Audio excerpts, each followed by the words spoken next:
Hi hello welcome to PSC tricks with Ammu. അപ്പോൾ ഇന്ന് ഞാനിവിടെ എത്തിയിരിക്കുന്നത് നമ്മുടെ അസിസ്റ്റൻറ്റ് പ്രിസണർ ഓഫീസറുടെ ഒരു പ്രീവിയസ് ക്വസ്റ്റ്യൻ പേപ്പറുമായിട്ടാണ് കേട്ടോ. അതിൽ 2 ക്വസ്റ്റ്യനാണ് ഞാൻ എടുത്തിരിക്കുന്നത്. ഇപ്പോൾ നമ്മളിങ്ങനെ ക്വസ്റ്റ്യൻ വൈസ് പഠിക്കുകയാണെങ്കിൽ നമുക്ക് പെട്ടെന്ന് സ്പെഷ്യൽ ടോപ്പിക്സൊക്കെ കവർ ചെയ്യാൻ പറ്റും. ഞാൻ അങ്ങനെയാണ് കേട്ടോ ഫോളോ ചെയ്തുകൊണ്ടിരിക്കുന്നത്. അത് നിങ്ങൾക്കും കൂടെ ഉപകാരപ്പെടട്ടെ എന്ന് വിചാരിച്ചിട്ടാണ് ഞാൻ വീഡിയോസ് ചെയ്യുന്നത് കേട്ടോ. കൂട്ടത്തിൽ എന്ത് ചെയ്യും, എനിക്ക് റിവിഷനാവും, ഞാനും പഠിക്കും. സോ നമുക്ക് വീഡിയോയിലേക്ക് പോകാം. അതിന് മുമ്പ് എൻ്റെ ചാനൽ ആദ്യമായിട്ട് ആരെങ്കിലും കാണുന്നവരുണ്ടെങ്കിൽ ഒന്ന് സബ്സ്ക്രൈബ് ചെയ്തിട്ട് സപ്പോർട്ട് ചെയ്തേക്കണേ. കൂടെ ബെൽ ബട്ടനും കൂടെ ഒന്ന് എനേബിൾ ചെയ്യുകയാണെങ്കിൽ ഇനിയും ഞാനിടുന്ന ഇതുപോലത്തെ വീഡിയോസൊക്കെ നിങ്ങൾക്ക് നോട്ടിഫിക്കേഷനായിട്ട് ലഭിക്കും കേട്ടോ. അപ്പോൾ ഒന്നാമത്തെ ക്വസ്റ്റ്യൻ നോക്കാം. നെട്ടുകാൽത്തേരി തുറന്ന ജയിൽ രൂപീകരിച്ച വർഷം 1965, 1962, 1974, 1986. രണ്ടാമത്തെ ക്വസ്റ്റ്യൻ നോക്കാം.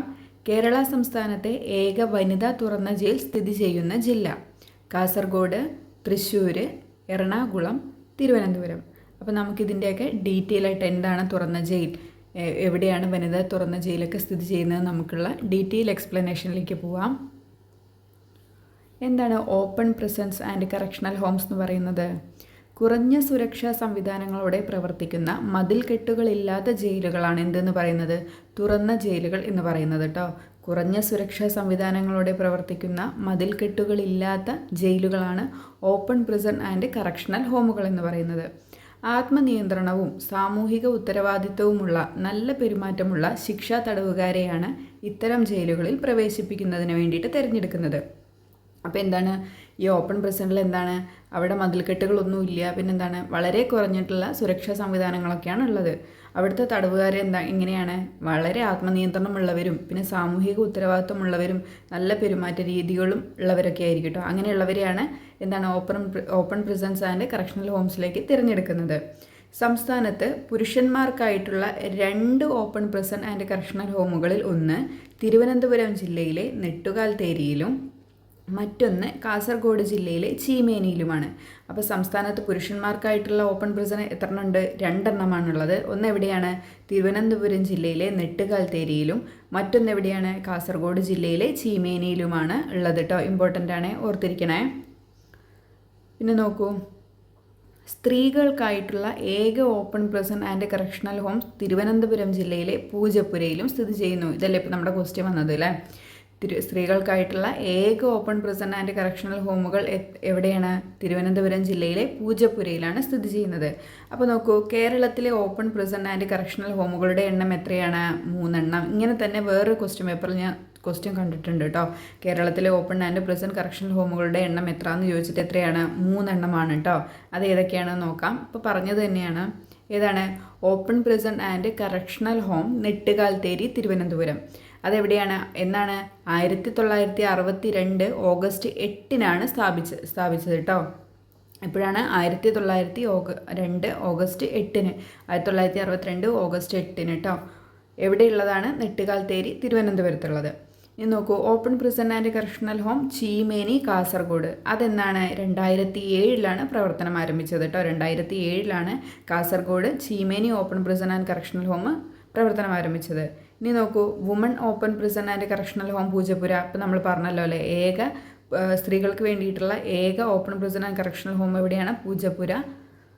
അത് എന്നാണ് സ്ഥാപിച്ചത്? 2012-ലാണ് സ്ഥാപിച്ചത് കേട്ടോ. അപ്പോൾ ഡേറ്റുകളൊക്കെ ഒന്ന് ഓർത്തിരിക്കുക കേട്ടോ. ഇവിടെ തന്നെ ഇമ്പോർട്ടൻ്റ് ആയിട്ടുള്ളൊരു പോയിൻ്റാണ്, സ്റ്റേറ്റ്മെൻറ്റ് ടൈപ്പിലൊക്കെ ഒരു ക്വസ്റ്റ്യൻ പേപ്പറിൽ കണ്ടിട്ടുണ്ട് കേട്ടോ. ഇവിടെയുള്ള തടവുകാർക്ക് സാധാരണ ജയിലുകളിലെ തടവുകാരെ അപേക്ഷിച്ച് ഉയർന്ന ദിവസവേതനം ലഭിക്കുന്നുണ്ട്. അപ്പോൾ തുറന്ന jail open prison and correctional ഹോമിലുള്ള തടവുകാർക്ക് എങ്ങനെയാണ് അവിടുത്തെ അവരുടെ ദിവസവേതനം എന്ന് പറയുന്നത്? എന്താണ്? വളരെ മറ്റുള്ള ജയിലുകളിലെ തടവുകാരെ അപേക്ഷിച്ച് ഇവിടെയുള്ളവർക്ക് വേതനം കൂടുതലാണ്. ഇതൊന്ന് ഓർത്തിരിക്കുക കേട്ടോ.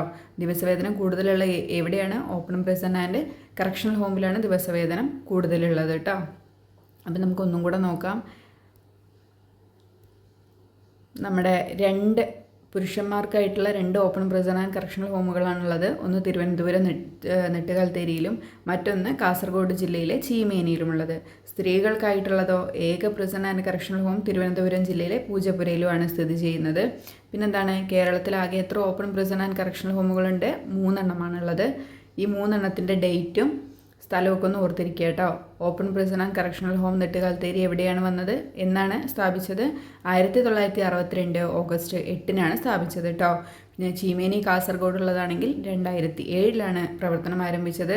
പിന്നെ woman open prison and correctional home പൂജപ്പുരയിലുള്ളത് 2012-ലാണ് സ്ഥാപിച്ചത് കേട്ടോ. നമുക്ക് ക്വസ്റ്റ്യനിലേക്ക് പോവാം. നോക്കൂ, നെട്ടുകാൽത്തേരി തുറന്ന ജയിൽ രൂപീകരിച്ച വർഷം ഇപ്പം നമ്മൾ പഠിച്ചതേ ഉള്ളൂ അല്ലേ. എന്നായിരുന്നു? 1962-ലാണ് നെട്ടുകാൽത്തേരി തുറന്ന ജയിൽ രൂപീകരിച്ചത്. 1962 ഓഗസ്റ്റ് 8-ന് കേട്ടോ. ഓഗസ്റ്റ് 8-നാണ് നെട്ടുകാൽത്തേരി തുറന്ന ജയിൽ രൂപീകരിച്ചിരിക്കുന്നത്. പിന്നെ നോക്കൂ, അടുത്ത ക്വസ്റ്റ്യൻ എന്തായിരുന്നു? കേരള സംസ്ഥാനത്തെ ഏക വനിതാ തുറന്ന ജയിൽ സ്ഥിതി ചെയ്യുന്ന ജില്ല എവിടെയാണ്? തിരുവനന്തപുരം ജില്ലയിൽ പൂജപ്പുരയാണ് അല്ലേ. നമ്മളിപ്പോൾ പഠിച്ചേ ഉള്ളൂ. തിരുവനന്തപുരം ജില്ലയിൽ പൂജപ്പുരയിലാണ് കേരളത്തിലെ ഏക വനിതാ തുറന്ന ജയിൽ സ്ഥിതി ചെയ്യുന്നത് കേട്ടോ. അപ്പോൾ ഇന്നത്തേക്ക് ഇത്രയേ ഉള്ളൂ. അപ്പോൾ ഈ APOയ്ക്ക് തയ്യാറെടുക്കുന്നവർ ബാക്കിയുള്ള ടോപ്പിക്കും കൂടെ വളരെ നന്നായിട്ട് കൊണ്ടുപോകുക കേട്ടോ. ഇംഗ്ലീഷ്, മലയാളം ഇതിനൊക്കെ നന്നായിട്ട് സ്ട്രെസ് ചെയ്തിട്ട് തന്നെ പഠിക്കുക കേട്ടോ. 20 മാർക്കും അതിനൊക്കെ 10 മാർക്ക് വീതമല്ലേ. അപ്പോൾ അത് നന്നായിട്ട് പഠിക്കുക. ബാക്കി നമ്മുടെ ഭരണഘടന ഇമ്പോർട്ടൻ്റ് ആണ്, 8 മാർക്ക് വരുന്നുണ്ട്. അപ്പോൾ നമ്മൾ മാർക്ക് വൈസ് തന്നെ പഠിക്കുക കേട്ടോ. പ്രീവിയസ് ക്വസ്റ്റ്യൻ പേപ്പർ വർക്കൗട്ട് ചെയ്യുന്നതായിരിക്കും ഏറ്റവും നല്ലത്. അപ്പോൾ നമുക്ക് എങ്ങനെയൊക്കെ ക്വസ്റ്റ്യൻ വരും എന്നുള്ളൊരു ഐഡിയോളജി കിട്ടും. പിന്നെ നമുക്ക് ആ ഒരു ഓപ്ഷൻസൊക്കെ കാണുമ്പോൾ ആ ഓപ്ഷനും കൂടെ നമുക്ക് പഠിക്കാൻ പറ്റും. ഇപ്പോൾ ഭരണഘടന അമെൻമെൻറ്റുകളൊക്കെ തന്നു കഴിഞ്ഞാൽ ബാക്കിയുള്ള ഒരു ആൻസർ ആണെങ്കിലും ബാക്കിയുള്ള 3 ഓപ്ഷനും നമ്മൾ പഠിക്കും. അപ്പോൾ തന്നെ പഠിച്ചു പോവുക. അങ്ങനെയായിരിക്കും ഏറ്റവും നല്ലത് കേട്ടോ. അപ്പോൾ താങ്ക് യു.